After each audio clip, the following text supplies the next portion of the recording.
Many people are surprised to learn that the word orphan doesn't mean what they think.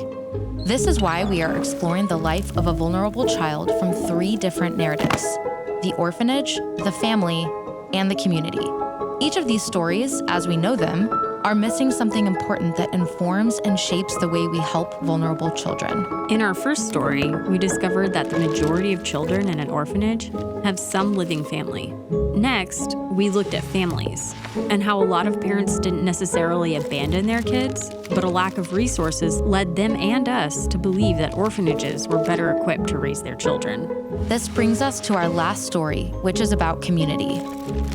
In this story, you are traveling overseas to go volunteer at an orphanage. You not only raised money to go on this trip, but you're going to use your time and talents to improve the orphanage for the children you love. Yeah, I've been on a trip like this. That's how I met the kid I sponsor at the orphanage. That's great. But imagine what could happen if the same time, talent, and money you've invested in the orphanage and children could go with them into their community. Let me show you what I'm talking about. What if when a single mother comes to drop off her child at the orphanage, your support helps provide what she needs to keep her children? What if we invested in daycare and job training so single parents can work, but their children go home every day?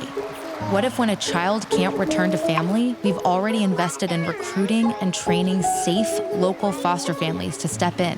What if the best school in town wasn't in the orphanage, but instead we built it in the community? This all seems really great, but is it actually possible? Yes, and this is already happening around the world.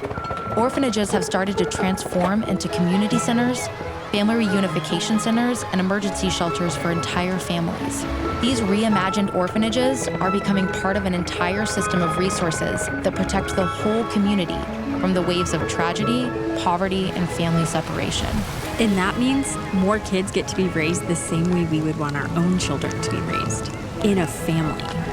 You see, the missing piece in the story of the community is you. We need more people like you who now understand the whole story of an orphan. And when we look at that child from this perspective, it changes the way we care for them. Together, we can reimagine the way we care for orphaned and vulnerable children and have a greater impact than ever before. Let us show you how.